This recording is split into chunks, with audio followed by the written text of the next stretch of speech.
welcome. I'd like to take a moment to talk with everyone about the merch store. The merch store helps to pay staff and the artists. I'd greatly appreciate it if you would come check it out. There's also some really cool merchandise that you might like, and it supports the writers. When somebody sees the name of the book on merchandise, they're going to check out the book, and then they're going to check out the writer's work. And so the writers' names will spread more and more, and maybe they'll get more fans. And that's kind of my hope for this merchandise, that it gets out there and helps.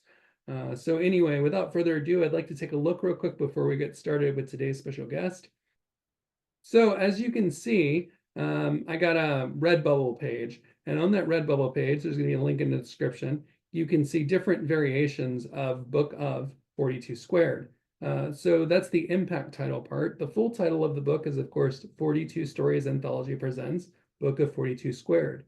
To get the full thing of that, you can go to this logo, which has the whole thing on there. It's harder to see because of the camera, but if you go to the site, you can kind of close up to it. This says Book of 42 Squared, and here it says 42 Stories Anthology Presents. So you get all of it with this design. And what I recommend doing with each of the designs that are available on Redbubble is that you go view this design on the products available, and so that you can see all of them. You can see that there's like a mouse pad, hats. What else? There's a pet blanket that's really cute, and also, yeah, these are cute as well. What I like is the hat here. I think it came out really well. The shirts are neat too. And what else is kind of neat? There's a lot of stuff. There's a laptop sleeve. Somewhere in here there's tapestry. Now, what I read up about the tapestry that Redbubble sells is that it's kind of like a towel. So that would be your towel, 42, and look up the whole towel connection. You'll see from Hitchhiker's Guide, there's this whole thing about not forgetting your towel. And now you can have one from the 42 Stories Anthology book. There's cup holsters, blanket, bags, and the mugs are pretty cool. There's also a tall version right here. There's a lot to see on this site, and I hope that you'll come and check them out, check out all the designs. I'm going to continue adding more, I'll make announcements about that. Okay, without further ado, let's get to our special guest. Welcome to the newest edition of 42 Stories Anthology Presents. Tonight we have a special guest judge from the culture chapter. Welcome, Suzanne, right? Welcome, Yeah. that's correct, Suzanne. All right. So welcome. Why don't you tell those who might be curious about your bio? All righty. I'm a poet, so I took every opportunity to weave my story in somewhat of a poetic form. Bachelor's, master's, PhD. Then Suzanne earned an associate degree. Poet, photographer, definitely knows it. Published in Of Poets and Poetry, Sandhill Review, and Oh Miami. This started with the News of Sun City Center, Lifestyles After 50, and Culinary Origami. Thank you. Well, thank you for reading it. As someone who lives in Japan, I should really read Culinary Origami. Yes, That highly should recommend. be one of them on my list. Have you ever been to Japan? No, I have not, but I was speaking with my husband briefly this morning. He has a nephew that lives outside of Tokyo. Oh, Last name is Richards, and he is the first non-Japanese, to our understanding, that was allowed, I guess, certified, licensed to work as an attorney in front of what would be the Japanese version of the Supreme Court. Yeah, that's quite an accomplishment. And this I'll have was to look him many, up. many decades back. Congratulations for your family. Thank you, but never have had the pleasure of being, but I do like all things Asian. Uh, there's a lot to it, and yeah, the origami, the culinary origami thing is something that I should definitely read. As someone who is into the culture here. Yes, take By it. the way, you had sent along with your information for when we do the blog some poems. Yes. Do you have those handy? Yes, I have the one that you alluded to in a prior submission of the Gaudy Ring. Ah, And then I sent you 3 poems: The Accuracy of the Painter's Eye, Mm. uh, Modern day Moroccan mystics miracle, and thanks to the irritant. All right. So you have a lot of works right now. You also have works that you had submitted to the anthology a while ago, but unfortunately the readers didn't pick them, even though the crime one I mentioned is really, really good.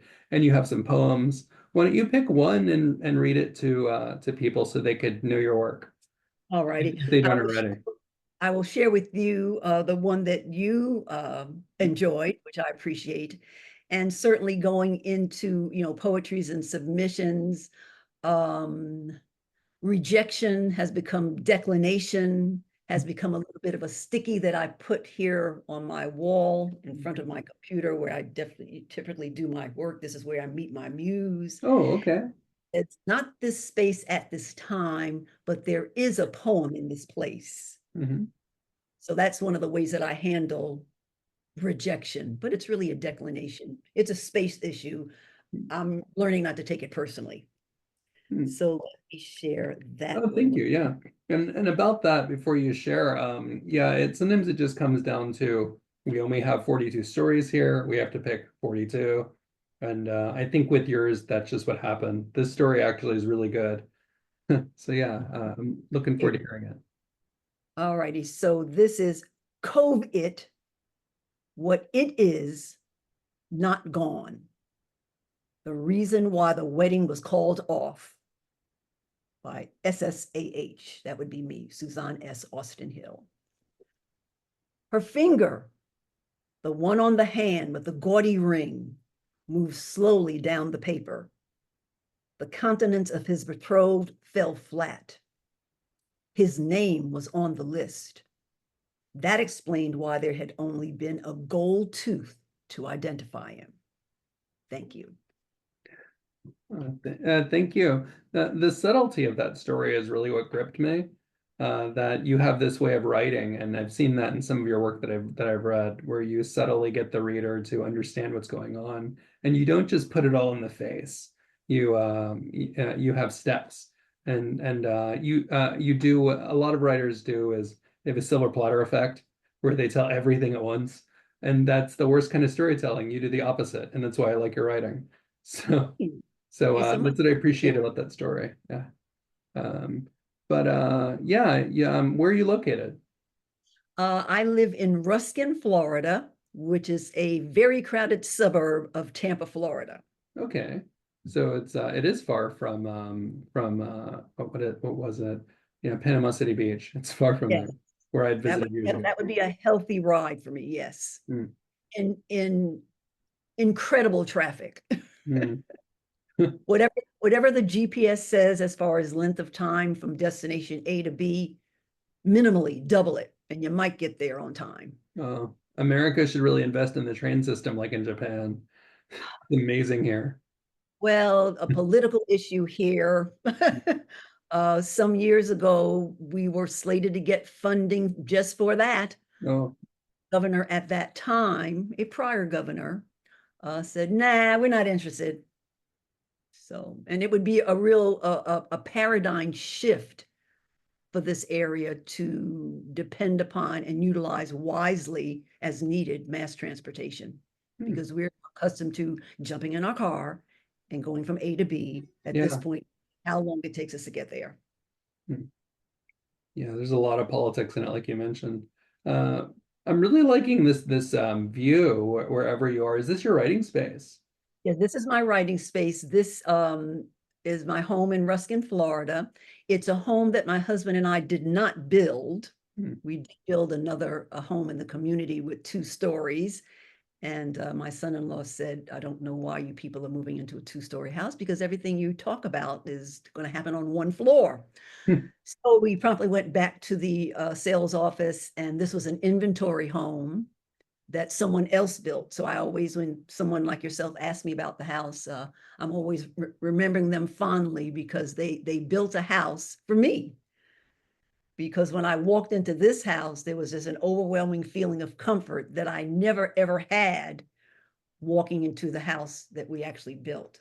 Oh, Because the first floor plan, that was a 2-story plan, and it felt like I was cramped. oh, So this is could have been a bedroom, but the persons that designed the house made an office. So it's on the front of the house, and it's a double office. My husband's terrain is behind me. Hmm. And this is where I sit in the home offices. And this is where I mentioned this is where I typically meet my muse. She's usually here waiting for me. Oh, yeah, it's good to have space so that your muse can come and find you. Yes, yes. And Um, often if she's not here, that's usually my signal that, okay, then you're supposed to write someplace else. hmm, Because it had been one of the more prevalent poets here in Florida, John Davis Jr., in a couple of workshops with him, he suggested that wherever you start the writing, when you next deal with that piece, go someplace else. hmm, Or if you're using a computer, use a piece of paper. If you use the pen, use a pencil. yeah. So sometimes if she's not sitting here, then I just roam the house and I find her. Yeah, I can relate. I have two keyboards to write, and also I just write. I still use these, like I mentioned, I did in Tampa, Florida. Fill these up, and Yes. I'll go and not Tampa, Florida. You're there in Panama City Beach.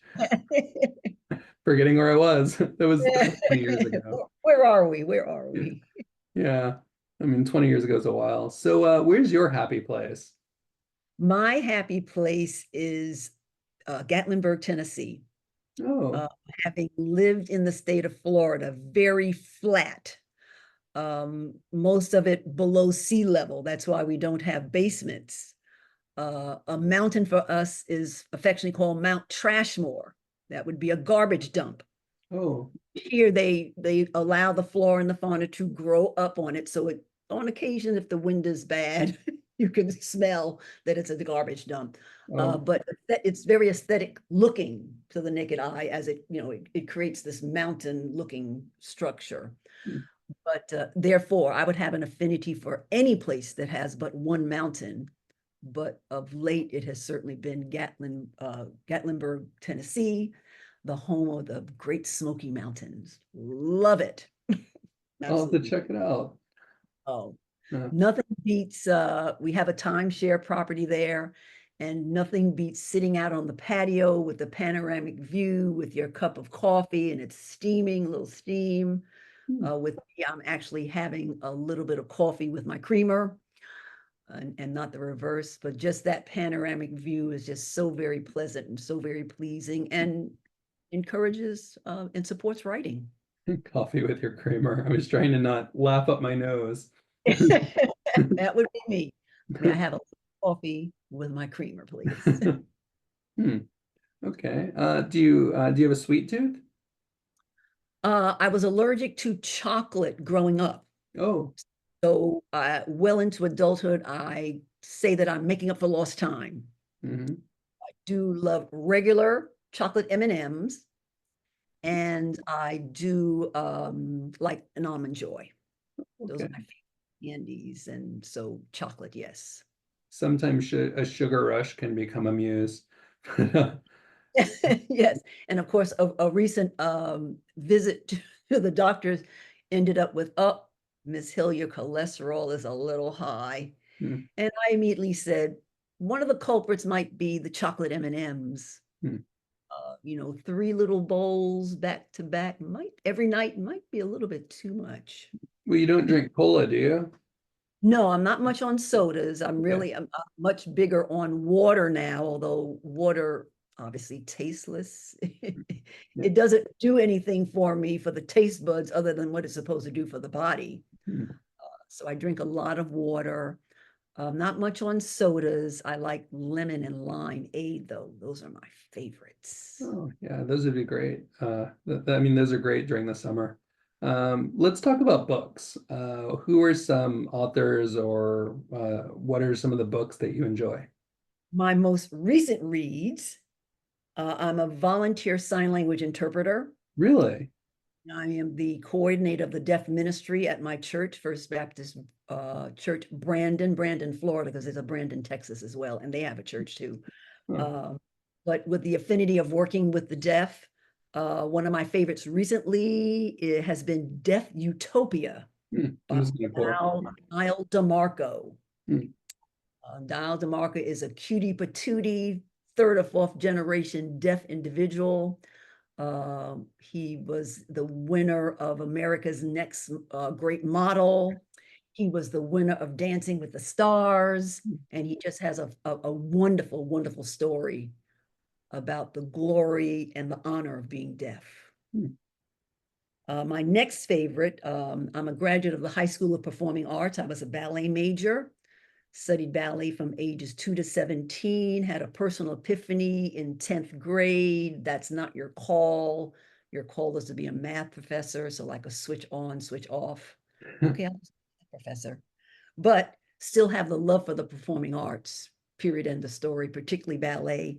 Hmm. So Misty Copeland's book, Life in Motion, is my next favorite book because she too has a very powerful story about coming to ballet, relatively speaking, late in life through the Boys and Girls Club at age 12 or 13.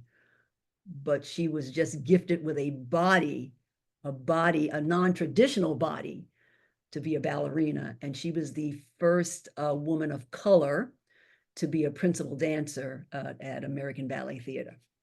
Oh, sounds like Is a one. really motivational read. I'm going to check that out. Yes, and as a result, certainly poetry has come out of both of those books, particularly the latter of the two, Life in Motion by Misty Copeland. Hmm. Life emotion. Okay. What else? Let's see. I suppose in the artistic area, I'm a visual learner. So I therefore always have to take notes. You referred to your pad there. Hmm. I'm saving the trees. If I have a piece of paper where this side has already been used and Hmm. the other side is blank, I use that Yeah. to offer my writing, or if I'm in a workshop to, sketch out something using a pen. Okay. But in visual arts, I like the painting, The Scream by Edvard Munch, and I sent you a picture of that painting Oh, yeah. because I find in my life sometime that's the way I'm feeling inside. Okay. And the next is I'm a great fan of Norman Rockwell. And so my husband had the pleasure of meeting Ruby Bridges when she spoke here in the Tampa Bay area some years ago. But his painting, The Problem We All Live With, that Norman Rockwell painted, not even ever knowing. A little Uh, late, but I got it. they, that's me. Okay. I think Edward must have had me in mind Hmm. a long time ago. Yeah. And with the Norman Rockwell picture, which I also sent a Mhm. visual of, that is Norman Rockwell's vision of Ruby Bridges walking to school that very first day. Yeah. And he did not ever meet Ruby Bridges at that time. He may have met her subsequently, Hmm. but that was what he saw. And that picture obviously just took me because given what Ruby Bridges did, she just thought she was going to school, and with all the hubbub around her, she thought it was Mardi Gras. Yeah. She thought it was something very pleasant, but because of what she did, had an impact on me being as highly educated as I am. So that's one of my favorite pictures as well. And I've written a poem about that. That's the one that's the accuracy of the painter's eye. Oh, would you like to share that one? I certainly could. If you'd like to. I don't want to get you on the spot. Oh no, I want to be on the spot. Looking at this painting and hearing your story behind it, I really want to know it. So, Excellent. So the poem that I'm about to read, The Accuracy of the Painter's Eye, this is in the one book that I have self-published, available on Amazon.com, and the book is called 67 Pages from the Heart. The book has exactly 67 pages of poetry. The book is dedicated to my mom, who passed away at the age of 67 from cancer. oh, sorry to hear And that. thank you. And it's on pages 23 and 24. The accuracy of the painter's eye. Norman never saw Ruby when she was a little girl making history. He just painted her the way he imagined. Starched, crisp whites cover her sweet, dark chocolate skin. This highest of contrasts is a harbinger of the storm that rages around her calm. The white ribbon in her hair seems to sway ever so slightly, like a tiny flag signaling her innocent surrender to the storm she knows nothing about. She is a small yet commanding presence.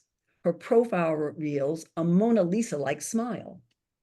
The little girl looks straight ahead, dreams wildly, and cradles in her hand 2 notebooks, 2 pencils, and a ruler. She is focused, inwardly excited and prepared. But the wall parallel to her walk bears the marks of the storm. A web-like splatter from a red ripe tomato leaves a trail that ends at the sidewalk. Smashed pieces of its flesh and pulp confirm the target of the unsuccessful pitcher. The little girl named Ruby, the N-word sits right above her head. A triplet of K's curve upward. 2 deputy U.S. Marshals walk 3 paces behind her.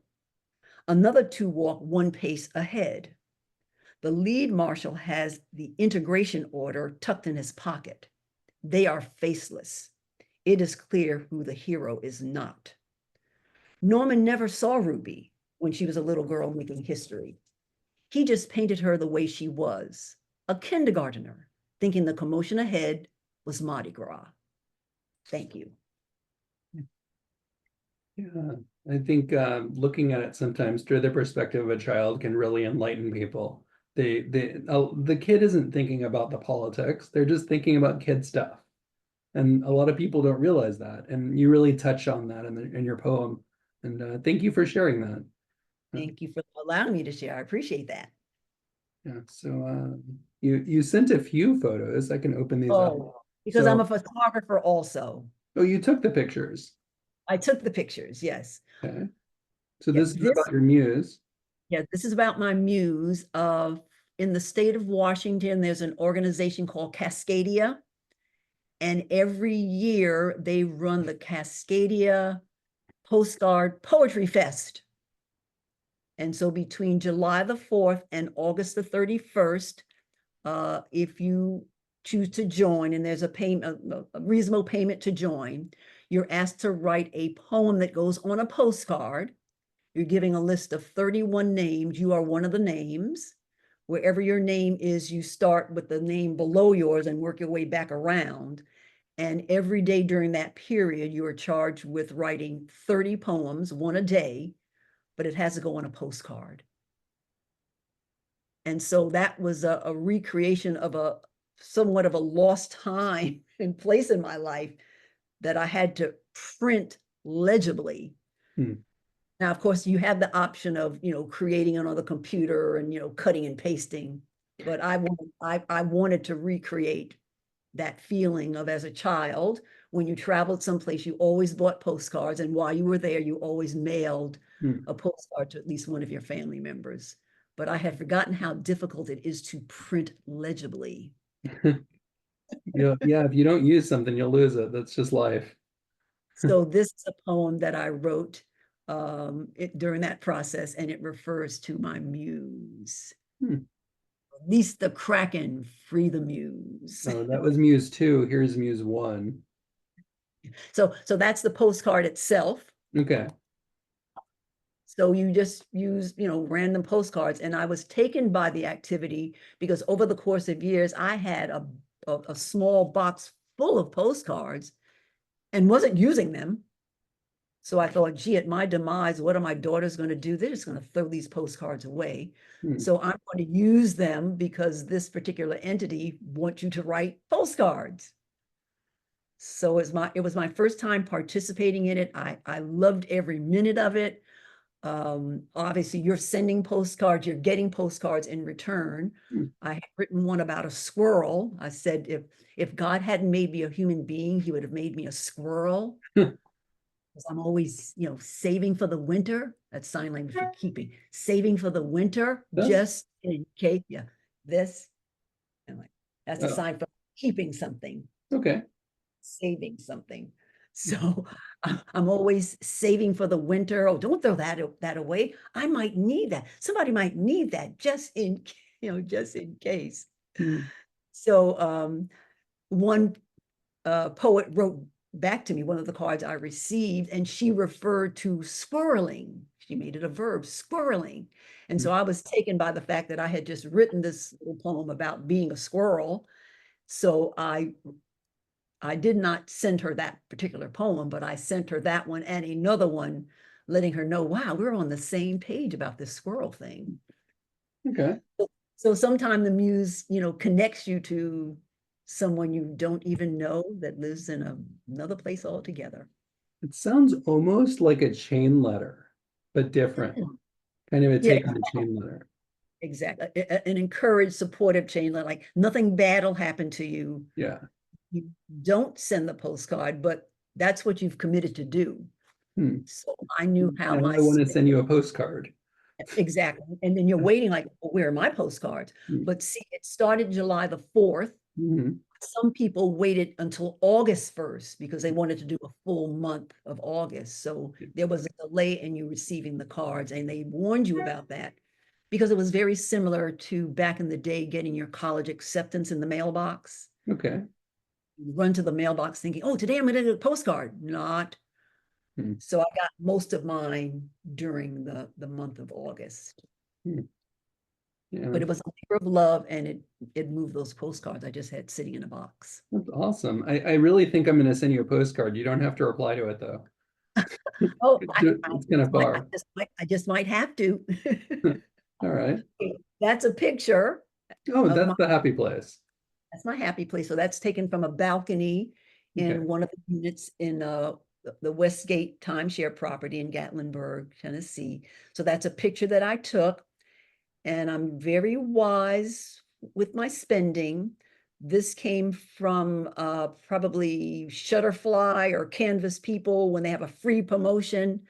Buy a pillow, and all you have to do is play shipping and handling. Hmm. So I use my picture for them to put on that pillow, and that pillow is on my bed because I make up my bed every morning. Hmm. And I now have a pillow that I bought in Gatlinburg at Dollywood, as a matter of fact, because she's one Oh. of my people.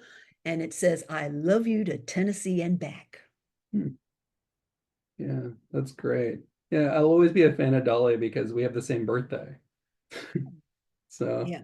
feel Oh, and connected to her. I'm big on birthdays. I just sent in there was a prompt. I love prompts.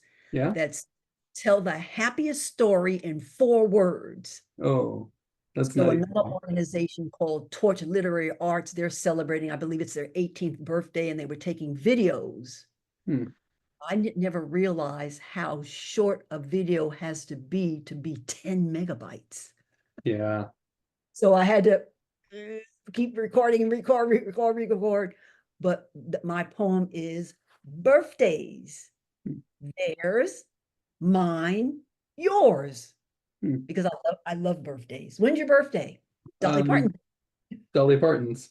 You know when that is? Exactly. Uh, I could tell you. It's fun when someone knows when her birthday is. January 19th. When's yours? September 4th. Oh, really? Happy belated birthday. Hey, I'll age up. I'll be like my grandmother. You're Sorry, telling it's everybody my age. coming. September So, 4th hasn't happened yet. So happy yeah. birthday. What am I in the future? I'm going to celebrate my 72nd birthday Hmm. on Wednesday, September the 4th. Hmm. Yeah, well, I hope that it's a great one. Oh, I hope so. It's going to be. Do you have any plans? Um, maybe the house cleaner will come, but I'm going to delay the celebration because my husband on September 8th will be 80. Oh, very close. We're planning a family reunion of sorts with his side of the family. We'll be a party of 19 in Orlando Hmm. in the next weeks. Oh, could you tell me about this desk? That's my desk. Oh, Organized, you're the desk now. organized. That's where I'm sitting right now. Organized chaos. Okay. Um, at some point, I was probably in the way to finding a place to put a piece of paper to do any writing. At one point, it just got really out of hand. Hmm. But that's typically the way it looks. Like somebody lives here. Yeah, Somebody lives and works here. it's like a lot of inspiration going on. And you got hope there. That's perfect.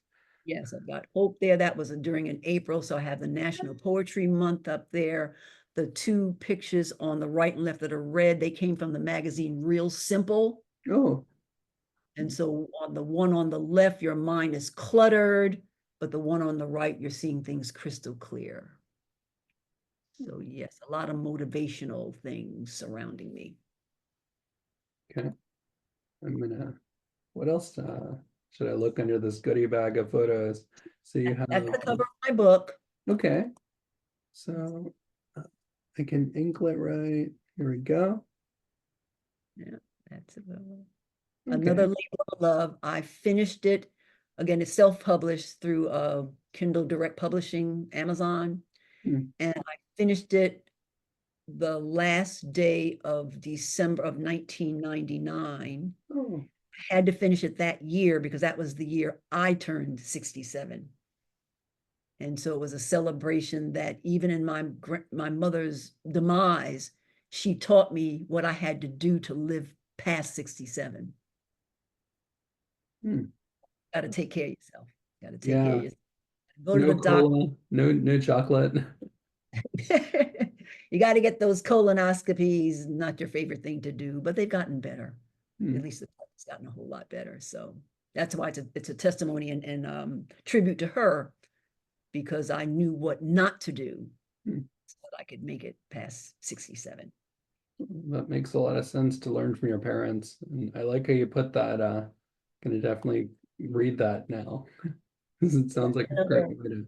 Exactly. Yeah. I think, and I think somewhat of it is in the maturing process, you begin to appreciate what you have, and in some cases, what you had. Hmm. Um, I like the typical child. I didn't always, buy into the advice, but she gave it to me anyway, and it stuck with me. And then it was nurtured and grew to the point where when I needed it, I had it inside me all the time. Could you tell me about this? Yes, that's one of the postcards that I use. I don't even remember how I came to that because I have never been to Alaska. It is on the list of places to go. Hmm. Um, but probably I can be someplace and they're giving away postcards and I just grab them Okay. and to have them for 2024 when you participate in the postcard poetry fest. That's the end of your photos. Thank you for sending those. I'll pop them up in the blog when My when pleasure. when time allows. It'll be September. That's why I said September earlier, thinking it was already there, because I'm so busy with my PhD dissertation that my brain's already in September. Oh my goodness. And so what is the subject of your PhD dissertation? Pronunciation. That's why I was making sure I was saying your name right, which and in my brain I'm still saying it wrong. Suzanne, Suzanne, So, yes. Suzanne. Yeah. I, There's a story. Yeah, please go ahead. There's a story. My father Suzanne. worked, my father worked the midnight shift in the post office. Hmm. So he no doubts I was born on a Thursday. I'm a Thursday child. 3:33 in the morning, all those threes. No doubt he gets the call that I'm born. More than likely has to take a taxi from the post office to New York Hospital. All righty. My father served in World War II. He had a girlfriend in France named Madeline. Okay. My paternal grandmother's name was Willie. So my father had in his mind when we have this baby, if it's a girl, we're going to either name her Madeline or Wilhelmina. My mother said, no, we're not. No, and really no. So she's so very busy. She knows it's going to take him a little while to get to the hospital. She's so very busy going to name me because she is not going to have Madeline, an old girlfriend, or Wilhelmina. She's not having it. Hmm. So she named me Suzanne. She's from Jacksonville, Florida. At that time, it was fashionable to give children French names. Oh, that's why. French. Her given name is Henry with an I after her father. But Hmm. one day she woke up and said, my name is Henri. No legal stuff involved, just changed her name. Hmm. So when this baby is born, she calls me Suzanne. She's got to have an explanation to give my dad. So when he arrives at the hospital, she said, well, we named the baby Suzanne, and this is why. Well, her mother, my maternal grandmother's name was Suzia. So we're going to name her Sue after my mom, okay? And they call my father's mother Miss Anne. Hmm. So we're going to name her Sue Anne, but we got to get the French thing in there. So we're going to call her Suzanne. And Oh, my father bought the story. hmm. It sounds legit. Yeah. So quick, fast, in a hurry. That's why it's Suzanne, but that's an unusual pronunciation. I typically get Suzanne, but I've noticed lately when I respond, because I don't respond as often as I used to, unless I'm asked. Hmm. Um, when the person hears Suzanne, they go, "Oh, Suzanne," and I think they must be thinking I'm trying to put on airs. I'm really not. That's my name. Yeah, of course. Because the first 12 years of formal public education, first 2 weeks, Suzanne Smith, Hmm. Suzanne Smith, you Oh. know. But I don't do that as often as I used to because don't call me late for dinner. You've heard that story already. Well, yeah, that makes a lot of sense. I won't call you up for dinner. Okay, well, let's talk about something else before we get into writing. What are some movies you like? My favorite movie is Gone with the Wind. Oh, I tried to read the book. hmm. It's just too long. A lot It of was, details in that book. I read it in high school. I got to the train station in Atlanta, all the bodies, and I just couldn't go. I couldn't go. Hmm. And I realize in most cases, the movie is rarely as good as the book itself. Hmm. But I really can't speak with authority about the book because I never ever finished it. Maybe one day I shall. But the movie itself made a great impact on me as far as its debut in 1939, and the people of color had to sit upstairs. But as the movie itself, it just has so many components of life. Hmm. Just any, intrigue, murder, mystery, politics, racial issues. It just has so many things, and it's a very long movie, but it's Yeah. absolute favorite movie. Gone with the Wind, and Clark Gable. Frankly, my dear, I don't give a damn. Hmm. It's got a There's some lot of great songs in it. yes, some great one-liners. You mentioned dancing, and Clark Gable was a wonderful dancer too. Yeah. Yes, yes. So that's my favorite, I guess, favorite movie. And anything, as I noted, with Denzel Washington. Okay. 'Cause he's Yeah. another cutie patootie, another cutie patootie like eye candy. I But haven't seen him in anything in a long time, but I yeah, he used think to be everywhere. yes, the movie that he won the Oscar for, that was so unlike his character, like profanity left and right, evil, mean, drug dealing. I And think he's that's so why, nice in real life. yeah, I've I heard. really appreciate him because I know that he had to work hard to act like that because Yeah. he appears to be a nice person, a nice man, a nice husband, a nice father. His wife was a concert pianist, a child prodigy. Yeah. She gave up her career to invest in him and the family. But anything Denzel rocks, just Denzel Washington rocks. Hmm. Yeah. I'll have to check out some of his recent films, just so busy lately. But let's talk about your writing. Are you in any writers groups? I am in writers groups. I really got into writing seriously once I retired formally in 2011 Hmm. because I had, some time on my hands.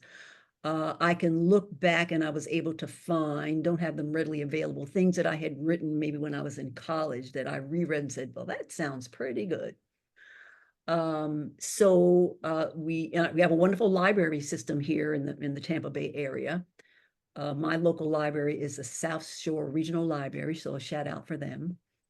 And all of this is happening around 2010, 2011, when they have a wonderful slate of art classes, and they had this writing group. At that time, it was called the Creative Writing Group. Okay. So I ventured out in that group anything from the ridiculous to the sublime was welcome. So we had people that were writing plays, people that were writing novels. There were one or two of us writing poetry on occasion, although I did some sizable, substantial memoir pieces there. But then I started phasing in with the poetry, and there were only two of us that wrote poetry, and it wasn't really well received. So I was with them for several years, but I just remember candidly, you sent the pieces, you sent it to the facilitator, he or she sent it out to the masses, you read and made your critiques, your comments, and then when you came to the meeting, they just go around and you make the comments. So this particular day, I've shared a poem. I don't even remember what poem it was, but I'm getting like rounding choruses of poetry, hate it, never did understand it. Why would somebody want to write this? I don't get it. I'm not getting a warm fuzzy at all. So I'm thinking, I think it's time for me to bid adieu to this group. I stayed out a while, but you know how the muse can use anything and everything to get something out of you. So as a result, I wrote the poem, The Irritant. Okay. That's where that poem came from. And so the very last meeting that I attended, I read that poem to the group, The Irritant, and I kind of shared with them where it was coming from and the comments that I had heard that day. And some of the people that were there that earlier day were in this last meeting, and they were going, who said that? I didn't hear anybody say anything like that. And so in my head, I'm going, you said that, and you said that. Oh, that's the you did it. So that was my first writing group, but I've since come out of that because they just weren't embracing poetry, which is, not unusual, because I think with poetry, you have to be willing to read it at least twice. And you're hungry to figure out what is the poet writing about? Well, I've learned I'm writing about whatever you get from it. I mean, I have my agenda, but sometimes when a reader tells me what they've gotten from my work, it's better than the idea I had. I often say, I wish I'd have thought of that first, but yeah, that too. So I've come out of that group, but since then I've joined a poetry group, the South Shore Poets, that used to meet in the same library. But since COVID circumstances change, we're meeting in one of the senior citizen communities in Sun City Center, Kings Point, and they meet once a month on second Mondays. And so that's a place where you can blossom because it's a poetry group, and you bring your poem, you read it aloud, maybe somebody reads it for you as well. And then you go around for comments and you can get some substantial critique. Because in the writing group, all I got was, that was nice, that was good, that was interesting. In the poetry group, you can get something, meaty, not like sucker punch you, but something substantial that would make the poem better. It's good to have depth when you go into a writer's group. Otherwise, why are you there? Yeah, exactly. So now since COVID, anytime somebody is running a workshop or a craft club, sign me up, because the ability to connect by Zoom has opened up horizons. I don't diminish the importance of at some point seeing somebody face to face on occasion, but as far as the sharing of wealths of information about the craft of writing poetry, it's just opened up my world. So as a matter of fact, tonight I'm on a call, my time, 8 o'clock, with a group out of Texas. Oh. I referred to them earlier, the Torch Literary Arts. And they have a meeting once a month for BIPOC writers. And what's very interesting about the meeting, the facilitator comes on, introduces themselves, tells you pleasantries, gives you a prompt. If you'd like to write to the prompt, fine. If you want to do research on your book, fine. You do whatever you want to do on the hour. So some people keep their video on. I typically turn off my audio and video, and you do something literary related during your hour. Okay. And then you come back on at the end of the hour. No one shares what they've written. You maybe just make comments on, boy, this hour by myself was great, because I'm not necessarily my muse is always waiting, but I guess I need an excuse to meet my muse. So I love prompts and I love meetings where they just say, have at it, start writing. Hmm. So I'm a part of those kind of groups. Another one that I'm with, I'm a member of the state poetry, excuse me, the National Organization of Poets. Okay. Uh, and they have chapters via the state, the Florida State Poets Association. So I'm a member of the North Florida Poetry Hub. Oh, And so they meet 3 times a month. One of the meetings is a business meeting. And often there's a prompt there and you write and you can share if you'd like to and get some feedback.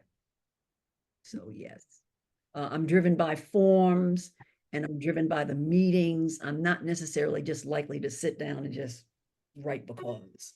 okay. Yeah, you can't just I mean it's good to have a muse, so that you don't just write because. So it's good that you have that. But I love forms. I like the reasonable, challenge of the form. Yeah. Some form, I'm not even sure what you're telling me to do. I'll just put that one aside. Yeah. But I do like the forms, the challenge, or the villanelles, the sonnets. Uh, Mm. and so I'm often Yeah. writing means to that. And like, why are you writing a poem? Because I want to write a sonnet. Yeah. Challenges can be great. Well, when it comes to writing, what are some stories? What's a story that readers should check out of yours? Hmm. Uh, if they're going to Uh, start. I think anything that's in my book of poetry, certainly Okay. you would enjoy because I liken it to, I guess I had that filling in the blanks. A reader who likes to say, I found a poet who knows she's a diamond in the rough will enjoy my book, 67 Pages from the Heart, which they can find at Amazon.com. Okay. I would like to believe that anything from my book one would enjoy because I have various sections. I have a section of poems that have been recognized as award winners, maybe a contest winner. I have a section that's just like personal epiphanies. I have a section that's about nature. So I would hope that you could find at least one poem in each section that you might enjoy. And what will you get from it? Whatever you get from it, That's the beauty of poetry. definitely. You mentioned rejection earlier when we were talking at the beginning. How do you handle rejection and then celebrate acceptance? Well, initially, not well at all. Hmm. I tended to take it very personally, Oh, but I guess I was not connecting the dots of importing my experiences as a dancer and relating it to my experiences as a poet. I mean, okay. it's not something personal. The literary arts, performing arts, very competitive. There are lots of people out there. I grew up in New York City, one of the meccas of dance. Yeah. Thinking about all the ballerinas that were just in New York City proper, let alone let alone the state of New York, let alone the United States of America, let alone the whole wide world. um, and my muse of sorts used that to show me that's why you're not going to be a professional dancer. Hmm. But I didn't import that the idea that to just know it's a competitive situation. As you alluded to, when it leaves me, I think it's the best thing since sliced bread. Hmm. And you often wonder, well, I don't know why they didn't see it. And it could be because they just didn't see what they needed at the time. It just may be it was 45 words and he clearly said 42. Hmm. Uh, it could be, space restraints. Yours is too short, too long, or in between, like Goldilocks and the Three Bears. But I think I alluded earlier that I think I'm a glutton for punishment because I would just send stuff out, because I know you can't get published unless you send out. The advice has been given to look at journals before you send. I have somewhat done that, but not regularly because I know myself well. I will never find the journal that I'll say, oh, perfect fit, like Cinderella. I'll never find that journal. So and therefore what will happen? I won't send anything out. Oh, So as I said, that's why I think I'm a glutton for punishment, because I will send things out and obviously what's coming back at you. No, no, no, no, no. mm, But once in a while you get a yes, mhm. and you celebrate. You celebrate. I said you celebrate like King David in the Bible, like you dance and maybe your clothes fall off. You That's dance like fun. David danced. Speaking of dancing, or I love Breyer's vanilla ice cream, Mm, natural vanilla, not any of those other iterations. It has to be Breyer's original vanilla ice cream, and it's it's served good. up. Oh, the best, absolutely the best. That's another childhood Yeah. story. I got to But remember to let my fiance try it. She's never had that. So thanks for the reminder. little black specks Yeah. make it real. They make it real. But it's like as a child, it was served in a pewter cup at the YMCA on 125th Street in Manhattan. And that last little spoon of it, and then you licked it off. Mhm. That's the way I feel when I get something published, when I have something accepted, like that last little lick of Breyer's vanilla ice cream. Well, if you Natural. want to save a little money and you don't mind it being a different flavor, there's a way to make healthy ice cream with bananas. You just freeze bananas and then you use a little vanilla extract and coconut milk or any milk really is okay. And you blend that together and you got homemade ice cream. There's some recipes on YouTube and it's really good. I So, could give. I could even go in the kitchen and do that. yeah, and there's no sugar except what's in the banana. So that's the Yeah. best part. I put some pecans in it, but Mm. yeah, it's delicious, and I recommend that if you want to cut down the sugar. Yes, that would be a good thing. Cut down on the sugar. So you mentioned how you handle acceptance, but you also mentioned rejection. With the anthology, there were some reviewers who were strict, like with guidelines, and that's important to think about when people submit things. Some reviewers saw it and they go, 43 words, it's 42 and rejected. And I go, really? Okay. I mean, these are reviewers, they're serious about what they're doing. And Yeah. or oh, this title is supposed to be 42 characters, and this writer wrote 42 words for a title. So they go, we can't read this story. It's not ready for this. And journals are all like that. If it doesn't fit what they're looking for, then they say no. And writers need to realize that. And the more that they follow the guidelines, the more they get these acceptances that you're talking about. So, and So there's, I'm a retired math professor. hmm, So there's the bean counter in me. And yeah, of course, technology in your favor that can examine, is it 42 characters alone or 42 characters and spaces? yeah, Um, maybe once submitted and then, oh, I didn't do that. So that prepared me like, that's not going to happen because you didn't follow directions. I don't remember because my memory is not that great, but I don't remember a problem like that with yours. It was just down to picking exactly 42 stories and going, this one's Exactly. this is the one they're picking, this is the one they're not. And I had 22 people on staff reading all the stories. A lot going on.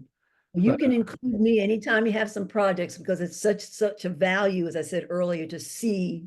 I refer to it as like a court, like a volleyball court. My oh, one plays volleyball, to be on the other side of the court of the volley hmm, and to know that it's not personal because inherently you don't know any of these people anyway. yeah. Even if you had their names, you don't know these people. It's not personal, but as I alluded to in writing, it is subjective. Well, at first I was writing personal rejections and telling people exactly why it got rejected, and then I was getting rude emails, and I'm like, I was trying to help them. Why are they? And I didn't get why they're being rude, so I just went to standard rejections. Yes. I find of late I speak in terms of a lot of cliches and acronyms. Someone pointed, I said, absolutely, you're right. I really never noticed. But I have said for years, never ask a question for which you cannot accept the answer. Yeah, And that's a good one. you made yourself vulnerable because that's inherently as writers, as poets, what we want. We want to know, well, why didn't you take it? But see, if you say, why didn't you take it? They might tell you why they didn't take it. Yeah. And you can't And I'm sure you worded it very nicely, but Oh you were yeah. truthful. You were truthful. I mean, sometimes the rejections with detail are brutal. Like, Hmm. oh my God, they're trying to like draw blood here. I think they've been successful. Which I'm No, sure I that was wanted not. to, I mean, the whole point of the book was to get people to get published in a single book, as many people as possible. Was the whole point. So Yes, and I for one appreciate that. I appreciate thanks. that.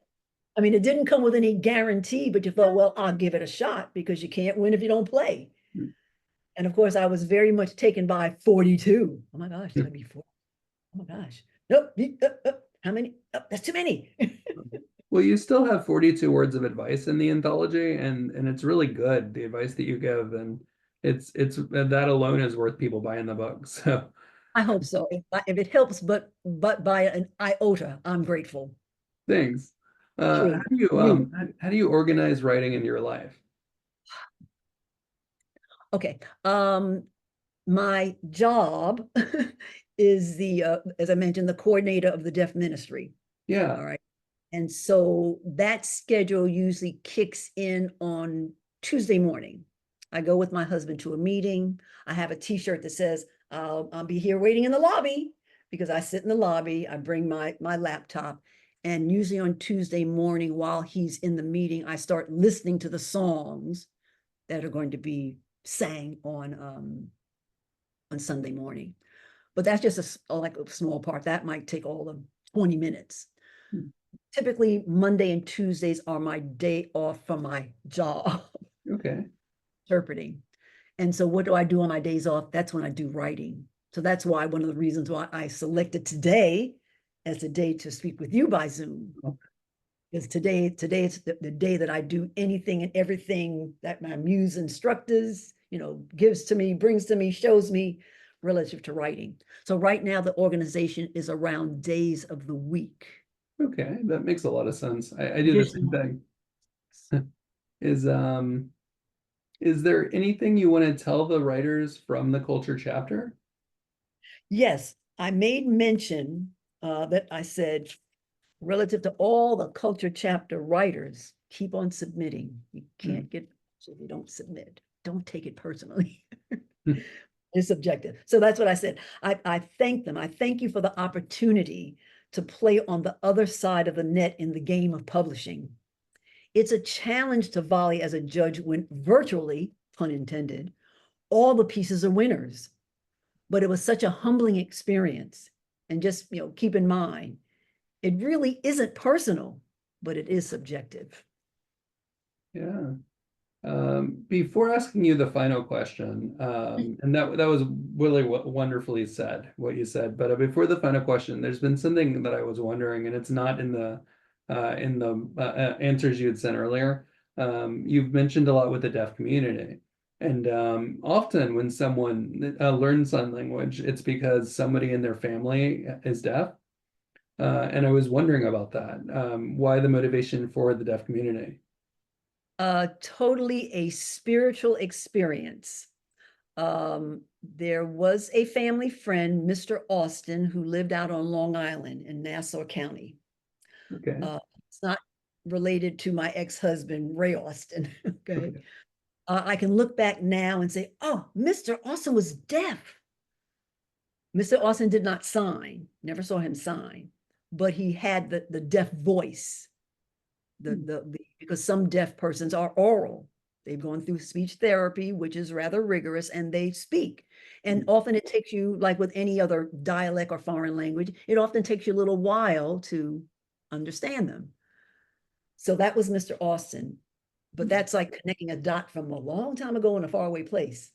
But in more contemporary times, totally a spiritual experience. I was working at Miami-Dade College in Miami in the math department. That's the school from which I retired. And a voice said, take sign language. Oh, I had seen sign language in our home church in Miami periodically. The first impression I had of it, the body is maturing, so it's not going to do the same kind of dance it used to do when it was 17. yeah. Signing was like dancing with your hands, Hmm. and the hands were still working, although some professional interpreters do not want you to say, Oh, the sign language is so pretty. I remember being in classes and the interpreters would come in as guests to speak to us and they go around, why are you studying? Why are you studying? And they'd say, don't tell me because it's pretty. I said, okay. So when they get to me, I'd say, well, I'm sorry, I have nothing to say because I was going to say it's pretty. Yeah. That's why I would tell people I like kanji when I moved here, was because it's pretty. And then Yes. so many locals say to me it's not pretty, and just like that for you. And No, I it would just say, is pretty. you can move on to the next student because I was getting ready to say it's pretty. So it Yeah. was a totally spiritual experience. I was blessed that my college had the 2-year program in sign language interpretation. At that time, it was a very small program, so it took me 7 years to get a 2-year degree. Mm. But perfect timing. I started at the summer of 2003, and I got the degree in the spring of 2010. And that's the semester that I taught my last class. Oh, Actually retired in January of 2011, but I left the classroom in April of 2010. okay. So that's how I came to sign language. Not I had a deaf nobody. If Oh, there, I'm not a person that usually says I hate anything, but when I do, I really do. So I hated some of my classmates. yeah. I hated them, all of which could have been minimally my child. I was the oldest person in the program at the Mm. time. And the window, they say that in the brain there are all these windows, Yeah. and the window for language acquisition is one of the first ones that begins to close. Well, I just pushed my body in there and said, "Not on me, you won't, not now." But again, I'm the oldest Actually, person in, and it's actually not true. There's people who say that the window uh-huh. closes for languages, but it's not true. I'm so glad. It just And takes longer as you get older. I guess I'm a testimony to it is not true because obviously I Yeah. learned a foreign language Yeah. and a language that obviously is not spoken. It's a visual language, so that makes it different as to how you learn it. Mm. But I kind of, at the time when I thought it was a window, I just put my shoulder in there and said, you're not closing on me. Well, good. And I got the 2-year degree, not knowing where it was going to go because I love learning new things, Mm. lifelong learner. I never asked the question, why do you have to take this? You're taking it because it's the way you get from A to Z. So like, why do I have to take English? I'm a math major because that's how you get the degree. So I never questioned what was going to be done with the sign language. But then my oldest daughter, lived in this area, church close by, has a deaf ministry, come up to visit. That's where I found myself once I retired and moved up here. It To the mathematically fit. Yes, it did. Like Oh, hand in glove, like Cinderella in her shoe. yeah. And So, it's a wonderful uh, situation. so thank you for sharing that. I'd like to know, where can viewers find you on social media to close? They really can't. Okay. They really can't. Well, I mean, I'm on Facebook. Okay. Maybe they want to be my friend. Um, I'll but be I your guess friend. you could be, please be my friend. Sure. Um, I have so much time invested in looking at screens, including my all-time favorite from childhood, TV. Love watching TV. Um, Right here. your phone tells you, each device tells you, on the average, you have been spending Yeah. this amount of time. And I didn't know, oh, it does it per, because you look at this one, oh, only an hour? Wow. No, tell the truth. Hmm. You go on this device more, and it says, on the average, you spend 8 hours a day. Hmm. I think it's a job. So that's sort of the reason why, even though I can be found on Facebook, I don't frequent it because I really put my face in front of a device far too much probably already for all kind of reasons, up to and including Netflix. Yeah. That's why books and writing by hand are really important, and I hope they just keep going, real books and writing. Yeah. Yes. So, but people can at least find the books that you mentioned on Amazon, and Mhm. they're definitely worth a look. Thank you for your time. Well, thank you for giving me this opportunity. I'm living what I'm trying to encourage that grandson to do. Like, it's easy to talk about yourself. Just about yourself. But thank you so much for this opportunity. I really appreciate it. Please stay in touch. And as you need more writers and or judges, please let me know.